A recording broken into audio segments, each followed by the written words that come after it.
الحمد لله وكفى وسلام على عباده الذين اصطفى أما بعد فأعوذ بالله من الشيطان الرجيم بسم الله الرحمن الرحيم سبحان الذي أسرى بعبده إلى آخر الآية. وقال رسول الله صلى الله عليه وسلم الصلاة عماد الدين أو كما قال رسول الله صلى الله عليه وسلم. बुजुर्गान मुहतरम, रजब मास चलतेছে।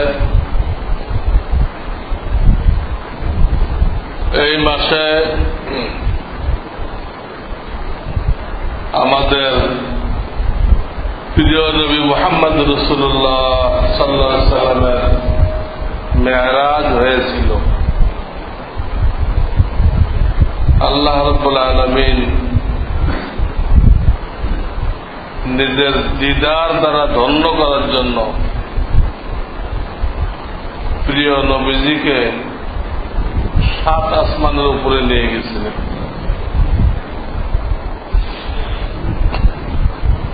তো এর লম্বা ঘটনা আছে, যেটা কম বেশি আমরা সবাই জানি। এর একটা পাটের উপরে ঈমান আনা তো একদম জরুরি, নতুবা সে কাফের হয়ে যাবে। সেটা হলো ওনাকে যে মক্কা থেকে জিবরিল আমিন বুরাকে চড়ায় বাইতুল মুকাদ্দাস নিয়ে গেলেন। সুবহানাল্লাযী আসরা বিআবদিহি লাইলাম মিনাল মাসজিদিল হারাম ইলাল মাসজিদিল আকসা আল্লাযী বারাকনা হাওলাহু। মসজিদ আকসা বলে বাইতুল মুকাদ্দাস, এটা কোরআন দ্বারা সাবেত।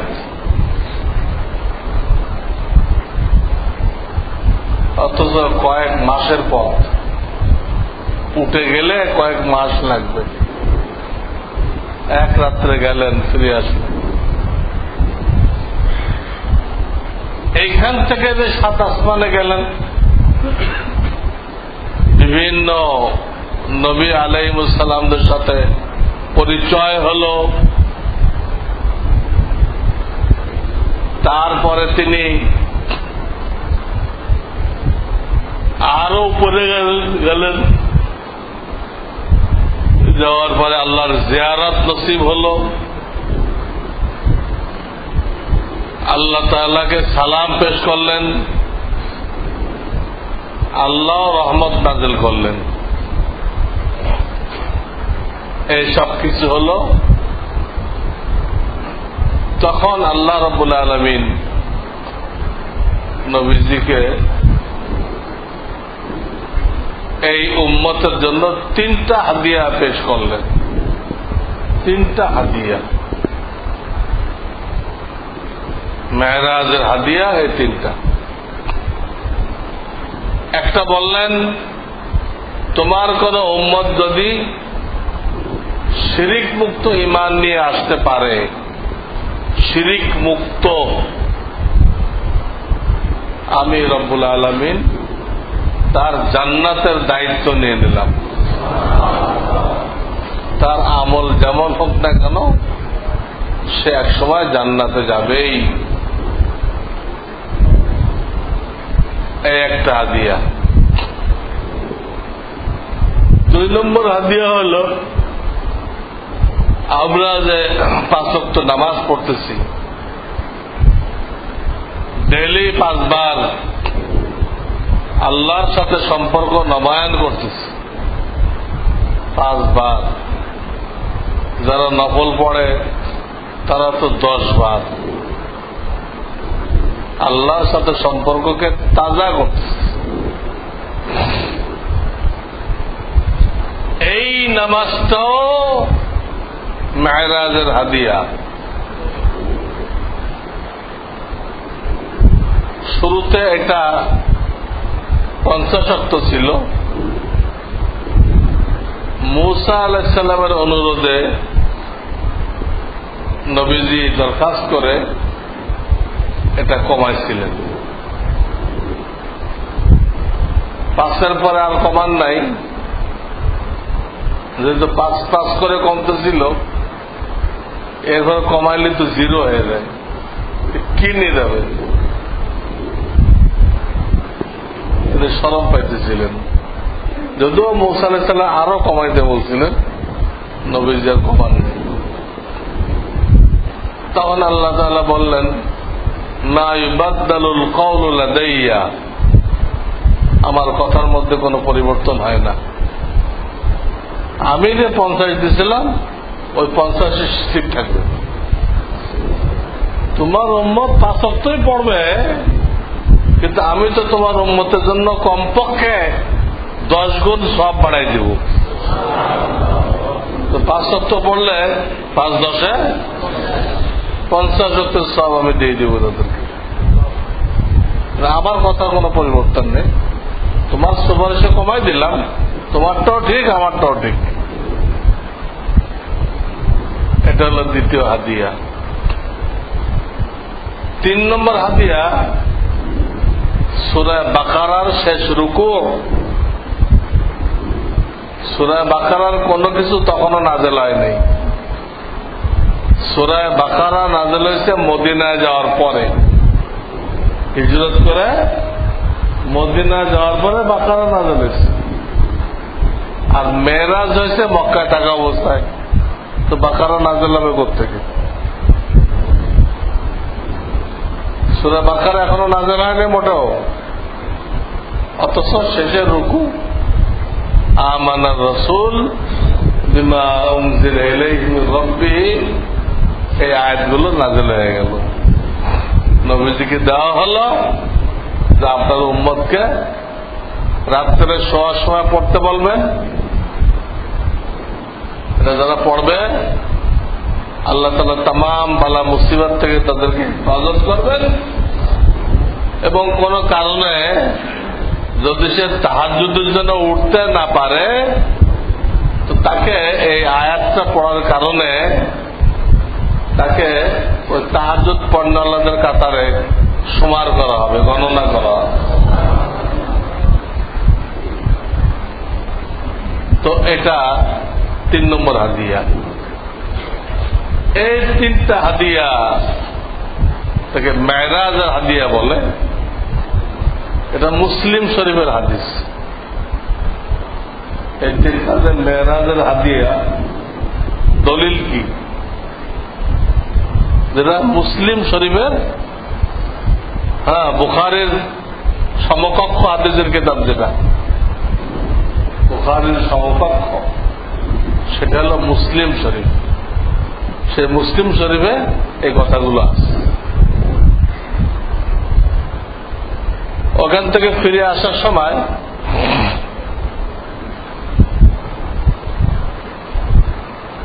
বা যাওয়ার সময় বিভিন্ন জায়গায় ফেরেশতাদের সাথে দেখা হয়েছে। ফেরেশতাদের সাথে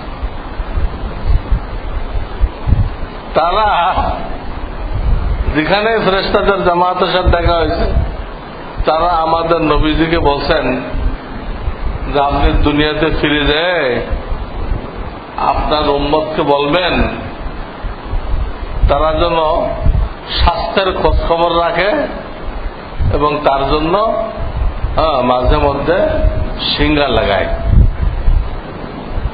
যত জায়গায় ফেরেশতাদের সাথে দেখা হয়েছে তারা নবীজির কাছে এই আবেদনটা রাখছে যে আপনার উম্মত যেন স্বাস্থ্যের খোঁজ খবর রাখে। স্বাস্থ্য রক্ষা করা খুব জরুরি। এটা থাকলে আল্লাহর ইবাদত করা যায়, দিনের কাজ করা যায়, তা তাকিদ করছে। এবং সেই প্রসঙ্গে একটা চিকিৎসাও বলে দিছে, তারা যেন সিঙ্গা লাগায়। আরবিতে বলে হিজামা, হিজামা। এই ব্যাপারে আমার একটা লিফলেট আছে, আপনারা পড়ছেন কিনা আমি জানি না, আপনারা পড়ে নেবেন। এর জন্য মাশাআল্লাহ আজকাল অনেক দিনদার ডাক্তাররা তৈরি হয়ে গেছে। আগে তো লোকেরা যে বাইদ্য দিয়ে লাগাইতো, এটা জানে না, শোনে না, অ্যালোপ্যাথি। এখন শিক্ষিত লোকেরা পড়াশোনা করে হিজামা লাগাইতেছে, বড় বড় অ্যালোপ্যাথিক ডাক্তাররা। আমার এই লিফলেটে তাদের ঠিকানাও দেওয়া আছে। তো ফেরেশতারা আমাদের প্রতি কতটা মায়া রাখে যে আমরা স্বাস্থ্য ঠিক রাখার জন্য যেন সিঙ্গা লাগাই, নবীজির কাছে বলে দিচ্ছি। ইব্রাহিম খলিলুল্লাহর সাথে দেখা হয়েছে আলাইহিমুসসালাম। তিনি একটা কথা বলছেন যে তুমি দুনিয়াতে ফিরে যে আমার সালাম তোমার উম্মতের কাছে পৌঁছে দিবে। এটা শুনলে বলতে হবে হ্যাঁ, ওয়ালাইকা ওয়া আলাইহিস সালাম। ইব্রাহিম খলিলুল্লাহ সালাম জানাইছে। নবীজি যখন হায়াতে ছিলেন নিজেই জানাই দিচ্ছেন। এখন নবীজি নেই, বারজাখে চলে গেছেন। বারজাখ তার নায়েবে রাসূল হিসেবে তার কথাটা আমি আপনাদের কাছে পৌঁছাইলাম। উনি পৌঁছেছেন, আমি পৌঁছাইলাম, হাজারো আলেম পৌঁছাই দিচ্ছি। পৌঁছাইলে ওই সালামের জবাব দিতে পারবে। যার কাছে যখন এই সালাম পৌঁছলো তার জন্য জবাব দেওয়া জরুরি। ওয়ালাইকা ওয়া আলাইহিমাস সালাম। দ্বিবচন বলেন, দুজন আসবে, আমাদের নবীও আসবে, ইব্রাহিম খলিলুল্লাহ আসবে। তো সালাম পৌঁছালেন। 2 নম্বর বললেন তোমার উম্মতকে বলো যে বেহেশতের জমিন সাংঘাতিক উর্বর, যা কিছু লাগাবে এত বেশি পাবে যে তাদের কল্পনার বাইরে। তারা যেন অলসতা না করে, তারা যেন ফালতু কাজে সময় ব্যয় না করে। আজকাল আমরা সময় কাটানোর জন্য টেলিভিশন দেখি, এটা করি ওটা করি। অথচ ইব্রাহিম খলিলুল্লাহ আমাদের মুসলিম জাতির পিতা। কোরআন শরীফ আসছে মিল্লাতা আবিকুম ইব্রাহিম। তোমাদেরকে তোমাদের পিতা ইব্রাহিমের যে মিল্লাত ছিল, ধর্ম ছিল, এটা তোমাদেরকে দেওয়া হয়েছে হে আখেরি উম্মত। ওনাকে আমাদের পিতা বলা হয়েছে। মিল্লাতা আবিকুম, আবিকুম মানে কি? তোমাদের পিতা। আবুন মানে বাপ, আবুন মানে আবুন আমরা আব্বা বলি, আবুন হামজার বা আবুন। আমরা খালি বাপটা একটু তাজদিদ লাগাইছি, সব অক্ষর ঠিক আছে, তো বাতে কি লাগাইছি? আর আরবিতে মাকে বলে উম্মুন, আর বললে আম্মা। ওখানে মিমে আগের তো তাজদিদ আছে মায়ের ভিতরে, আমরাও তাজদিদ দিই বলি, ওখানে ঠিক আছে। আমাদের পিতা তো ঠিক আছে, নূতন নূতন পিতা আবিষ্কার করার কোন প্রয়োজন পড়ে না। ব্যবধায় কারো যদি 100 পিতা থাকে তো কি করবো আমরা? আমাদের তো একটা ঔরস জাত হিসেবে একজন পিতা, আর একজন আমাদের জাতির পিতা, মুসলিম জাতির পিতা, যাকে নবীজিও পিতা স্বীকার করছেন, ইব্রাহিম খলিলুল্লাহ। তিনি বলছেন ফালতু সময় নষ্ট না করতে, এই সীমিত হায়াতটাকে কোনো না কোনো কাজে লাগাইতে, কারণ সেখানে জমিন সাংঘাতিক উর্বর। উর্দু জগতে যে কিস্সাটা আসছে এটা আবার হাদিস দ্বারা সাবিত, কোরআন দ্বারা না। কোরআন দ্বারা না, কোরআন দ্বারা হলো বাইতুল মুকাদ্দাস পর্যন্ত। এটাকে ইসরা বলা হয়। এটা আবার ঈমান আনা ফরজ, ইসরা। আর ওইখান থেকে উর্দু জগৎ ওটাকে মেরাজ বলা হয়। ওটার উপর ঈমান আনা ফরজ না, ফরজের থেকে নিচের দরজা। শরিয়াতে এত কড়াকড়ি করা হয়েছে, প্রত্যেকটা জিনিস দলিলের ভিত্তিতে সাব্যস্ত করা হয়েছে। যখন ফিরে আসেন নবীজি, তো যে আসমানে যে ছিল তারা সবাই নবীজির সাথে আসছে। যাওয়ার সময় পরিচয় হয়েছে, আর ফিরে আসার সময় সবাই নবীজিকে বিদায় জানাইতে বাইতুল মুকাদ্দাস পর্যন্ত আসছে। যাওয়ার সময় তো জিবরাইল পরিচয় করেছে, ইনি অমুক নবী, ইনি অমুক নবী। নবীজি সালাম করছেন। আসার সময় তারা সবাই আসছে। আসার পরে বাইতুল মাকদেসে জিবরিল আমিন আজান দিচ্ছেন। আজান দেওয়ার পরে আমাদের নবীজিকে বলছেন, আপনি 2 রাকাত নামাজ পড়ান, আপনি ইমাম। তখন আমাদের নবীজি 2 রাকাত নামাজ পড়াইলেন। সমস্ত নবী ওনার মুক্তাদি। এই ঘটনার করার কারণে আমাদের নবীজিকে বলা হয় ইমামুল মুরসালিন। ইমামুল, সমস্ত নবীদের তিনি ইমাম। ওখানে নামাজ শেষ হওয়ার পরে আবার বোরাকে করে কোথায় চলে আসবে, আবার মক্কা শরীফ চলে আসবে। তো সকালে এই ঘটনা তিনি বললেন লোকজনকে। তখন আবু বকর শোনে নাই। কাফেররা এই ঘটনাকে খুব গনিমত মনে করল, মনে করে এক গুরু ছুটল আবু বকরের বাড়ির দিকে। তো আবু বকর, তোমার এত বুঝাইলাম, এই নবীরে ছাড়ো, ওনার দিমাগ খারাপ, তুমি বিশ্বাস করলে না। আজকে দেখো,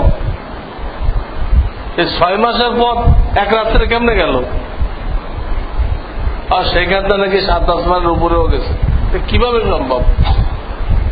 এখন তো বুঝছ, আমরা এতদিন যা কইছি যে পাগল, দিমাগ শুকাই গেছে।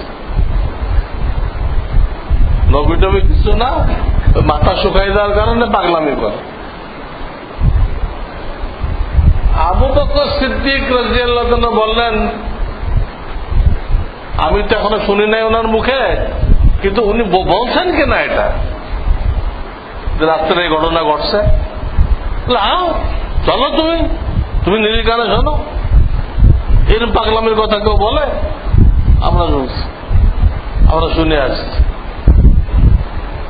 তখন আবু বকর সিদ্দিক বললেন, যদি তিনি বলে থাকেন আমি বিশ্বাস করি এটা পুরাপুরি সত্য, এর মধ্যে কোনো অসত্যের কিছু নেই। এই যে উনি ওপেন ভাবে এটা স্বীকৃতি দিয়ে দিলেন, নবীজি যদি বলে থাকে এইটাই ঠিক। এই স্বীকৃতি দেওয়ার কারণে আসমান থেকে ওনার জন্য টাইটেল নাযিল হলো, আজকের থেকে না আপনার আবু বকরের নামের সাথে লাগবে সিদ্দিক, বিশ্বাসী। এই ওপেন স্বীকৃতির কারণে এই টাইটেল পেয়ে গেলেন। এক একটা কুরবানির কারণে টাইটেল পাওয়া যায়। দেখ, লম্বা কিস্সা। এরপরে কাফেরা ইন্টারভিউ নিল। কাফেরা নবীজিকে কি করলো? ইন্টারভিউ নিল। আচ্ছা বলেন তো, বাইতুল মুকাদ্দাসের কয়টা গেট আছে, কোন গেটে কয়টা সিঁড়ি আছে, কোন দিকে কয়টা জানালা আছে, ইন্টারভিউ দিল। কোন মসজিদে গেলে কেউ কি এগুলো গোনে? আপনারা কত মসজিদে গেছেন, সিঁড়ি করতে পারবেন? দেখেন কি কঠিন ইন্টারভিউ তারা নিল। নবীজি প্রত্যেকটা ঠিকঠাক মতো বলে দিলেন। ওই সময় আল্লাহ তাআলা বাইতুল মুকাদ্দাসকে নবীদের সামনে পেশ করে দিয়েছিলেন। কাফেররা যখন ইন্টারভিউ নিচ্ছিল আল্লাহ পেশ করে দিয়েছিলেন। অন্য কেউ দেখতেছেন না, নবীজি পুরা বাইতুল মুকাদ্দাস দেখতেছেন। আর সিঁড়িগুলো গুনে গুনে বলে দিচ্ছেন, উত্তর দিকে এই কটা সিঁড়ি, দক্ষিণ দিকে এই কটা সিঁড়ি, সব বলে দিচ্ছে। কটা দরজা, তখন কাফেররা লাজবাব হয়ে গেল।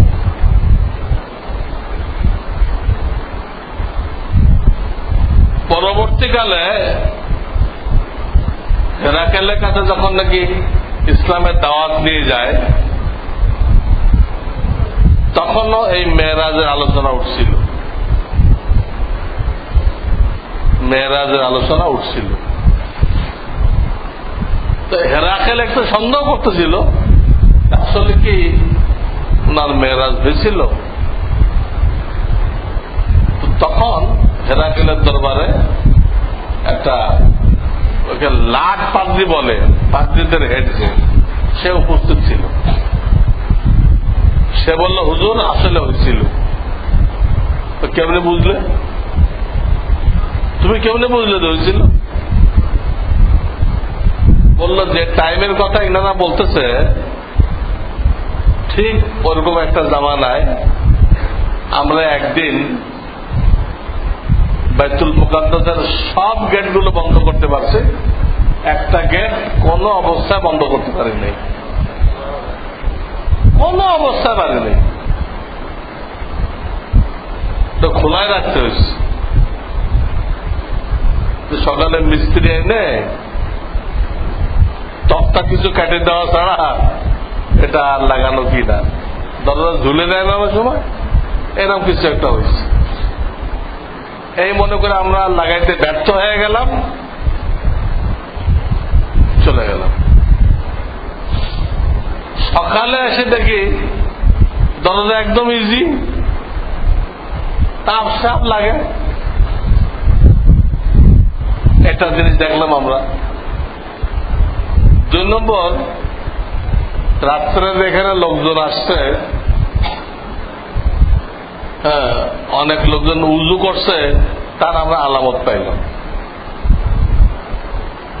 তারপরে ওর সিঁড়ির সাথে কোন জানোয়ার বান্ধা হয়েছে, তার আলামত পাইলাম।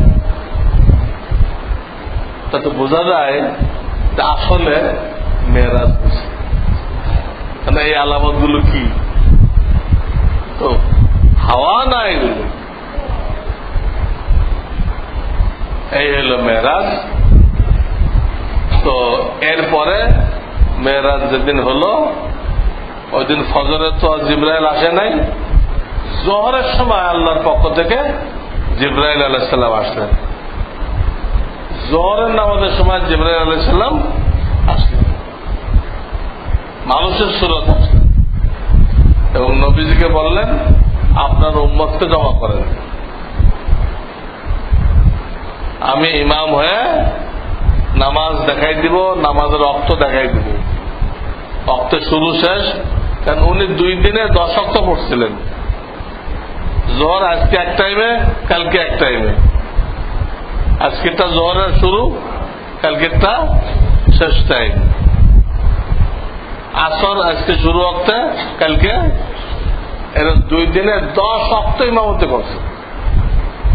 এর মধ্যে দিয়ে নামাজের টাইমও দেখাইলেন, আর পুরা নামাজের নমুনা হাতে কলমে দেখাই দিলেন। এখান থেকে নবী আলাইহিস সালাম বাকি জিন্দেগি নিজেই নামাজের প্রশিক্ষণ দিচ্ছেন। সাহাবায়ে কেরাম নামাজ দেখাইছেন, বারবার নামাজ দেখাইছেন। নবীজির পরে সাহাবায়ে কেরাম যে যেখানে গেছে তারা নামাজ, উজু এগুলো প্রশিক্ষণ দিচ্ছেন। মিশকাত শরীফে বহু হাদিস। আলী কুফাতে গেলেন, সেখানে উজুর প্রশিক্ষণ দিলেন। মালিক ইবনুল হুয়াইরিস একটা এলাকায় গেলেন, সেখানে তিনি নামাজের প্রশিক্ষণ দিলেন, অনেক হাদিস। এইভাবে সিলসিলা চলে আসে। জিব্রাইল শিখাইছে রাসূলুল্লাহকে, রাসূলুল্লাহ শিখাইছে সাহাবায়ে কেরামকে, সাহাবায়ে কেরাম শিখাইছে তাবেঈনদেরকে। এইভাবে এই নামাজ আমাদের পর্যন্ত পৌঁছছে। বর্তমান জামানায় উলামায়ে কেরাম মজলিসে দাওয়াতুল হক নামে এটা অরাজনৈতিক সংগঠন যেটা চালু করে গেছেন হাকিমুল উম্মত মুজাদ্দিদুল মিল্লাত হযরত মাওলানা আশরাফ আলী থানভী রাহমাতুল্লাহি আলাইহি, যার নাম কোন মুসলমানের অজানা নেই। কোন মুসলমান বলতে পারবে না যে এই নামটা আজকে শুনলাম। জন্মের পরের থেকে আমাদের জামানার কথা বলতেছি, কতবার এক একজন শুনছে। কারণ ওলামারা যতক্ষণ ওনার কথা না বলে, ওনার রেফারেন্স না দেয়, তো তার কথা মজবুত হয় না। এত বড় ব্যক্তিত্ব ছিলেন মাওলানা আশরাফ আলী থানভী। তো উনি এই দাওয়াতুল হক চালু করে গেছেন। তার মূল উদ্দেশ্য এই ইবাদত বন্দেগীগুলো প্র্যাকটিক্যাল দেখাই দেওয়া। মৌখিক বলার দ্বারা সহি হয় না পুরোপুরি। যত আমি মৌখিক আপনাদেরকে বলি এইভাবে রুকু করবেন, এইভাবে সিজদা করবেন, কিন্তু পুরোপুরি হবে না। যখন আপনাদেরকে দাঁড় করায় কিভাবে হাত তুলবেন, কিভাবে নাভির নিচে বাঁধবেন, কিভাবে রুকু করবেন, মাথা উঁচু হয়ে গেল না নিচু হয়ে গেল, এগুলো বলা হবে, তো দেখা যাবে অল্প টাইমে ঠিক হয়ে গেছে। এই জন্য আলহামদুলিল্লাহ আমাদের এই মসজিদে চাঁদের মাসের প্রথম শুক্রবার, চাঁদের মাসের প্রথম শুক্রবার এই দোতলায় এই আমলি মস্ক হয়। এছাড়া সপ্তাহে একদিন শনিবার বাদ ইশা, সপ্তাহে একদিন তো মাসিক, একটা হলো মাসিক চাঁদের মাসে প্রথম শুক্রবার আসর থেকে ইশা, আর সপ্তাহে একদিন শনিবার বাদ ইশা অল্প অল্প করে এখানে মস্ত করানো হয়। এইগুলো হলো মেরাজের তালিম। মেরাজের কিস্সাটা মুখ্য উদ্দেশ্য না। লাইলাতুল বারাত, লাইলাতুল কদর কিন্তু প্রত্যেক বছর আসে। লাইলাতুল বদর, লাইলাতুল বারাত আর লাইলাতুল কদর প্রত্যেক বছর আসে। এর করণীয় বর্জনীয় আছে। কিন্তু লাইলাতুল মেরাজ এক বছর হয়েছিল, তার আগে হয় নাই, পরেও হয় নাই, আর ভবিষ্যতে হবে না। ওই তারিখটা আসতে পারে, তারিখ আসা এক জিনিস, কিন্তু ওই রায়টা আসবে না। ওই রায়টা আসতে হলে তাহলে মেরাজে কে যাবে? লাইলাতুল মেরাজ যদি হয়, কারণ মেরাজ হইতে হবে, উর্দু আকাশে তার আল্লাহ দাওয়াত পেয়ে যেতে হবে, কে যাবে? কেউ তো যাবে। আব্দুল কাদের জিলানী রহমাতুল্লাহ কাছে একবার ইবলিস আসছিল, বিরাট আবা খাবা গায়ে দিয়ে, বিশাল পাগড়ি মাথায়, নুরানি চেহারা, আজীব জন্তু নিয়ে আসছে। এসে বলল, হুজুর আপনার ইবাদত বন্দেগীতে আল্লাহ এত খুশি হয়েছে, খুশি হয়ে আপনার জন্য মেরাজের ফয়সালা করছেন, আপনার জন্য মেরাজের ফয়সালা করছেন। আপনার মেরাজে যেতে হবে, আল্লাহর সাথে দিদার হবে। উনি তো অনেক বড় আলেম ছিলেন, আব্দুল কাদের জিলানী অনেক বড় আলেম ছিলেন। উনি বুঝলেন নিশ্চয় তো শয়তানের ধোঁকাবাজি। তো আমাদের নবীরই একবার হয়েছে, দুইবার হয় নাই। আমার আবার কেমনে মেরাজ হবে? উনি সাথে সাথে পড়ছে লা হাওলা ওয়ালা কুওয়াতা ইল্লা বিল্লাহ। অত বুড়া ট্রাক রাখতে আরম্ভ করছে। ভাগতে ভাগতে সে বলতেছে, আব্দুল কাদের, তোমার এলেম আজকে তোমাকে বাঁচাই দিল, তোমার এলেম না থাকলে যে চুবানি তোমাকে আজকে দিতাম আমি। একথা বলল। তখন আব্দুল কাদের জিলানী রহমতুল্লাহ আলাইহি আর এক ধমক মারলেন, কম্বক, আমার এলেম আমাকে বাঁচায় নাই, আমার আল্লাহ আমাকে বাঁচাইছে। এলেম বাঁচাইতে পারে না, বহু এলেমালা গুমরাহ হয়ে গেছে, বহু এলেমালা গুমরাহ হয়ে গেছে।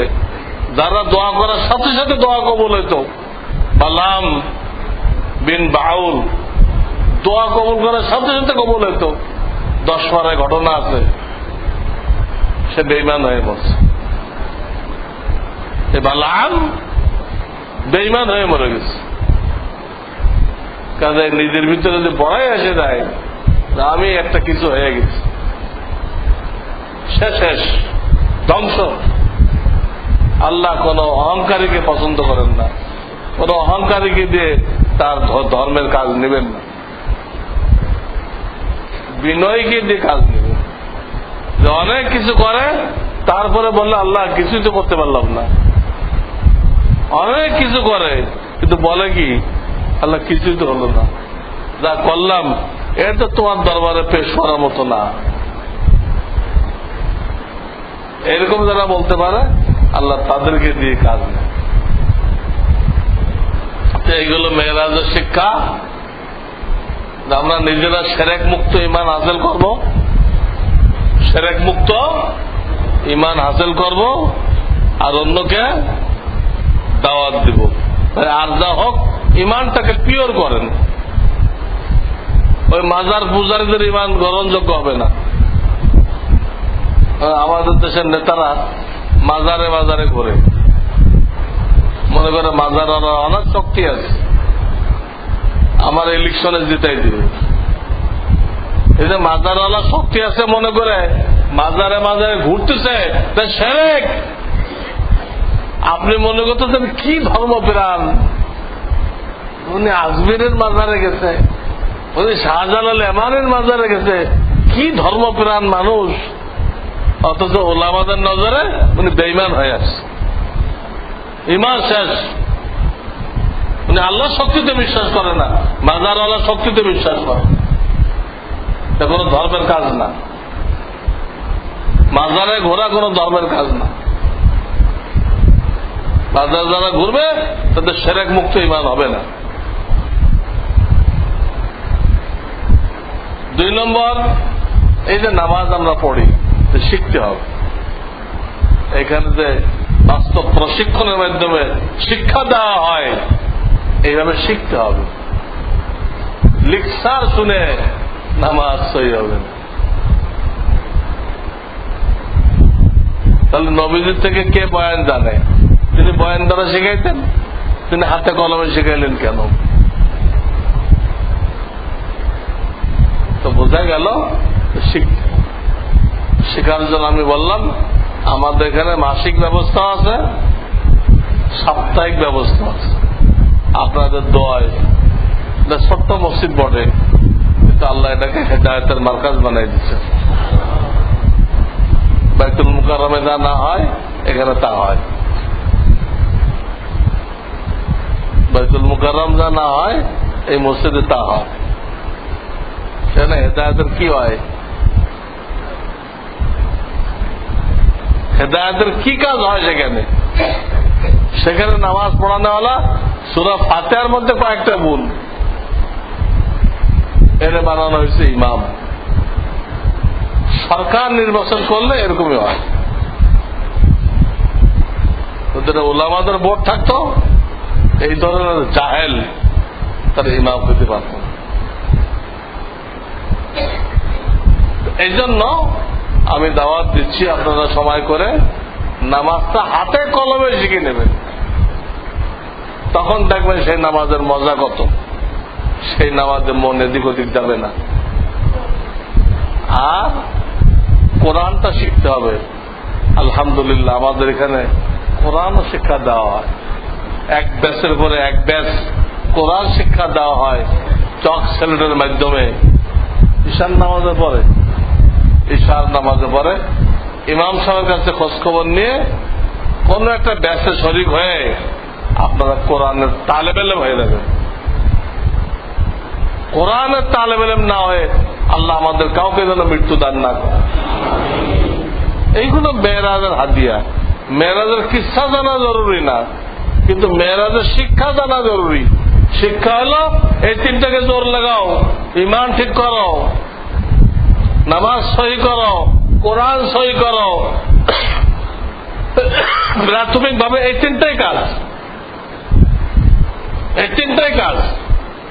ইমান সহি করো, নামাজ সহি করো, কোরআন সহি করো।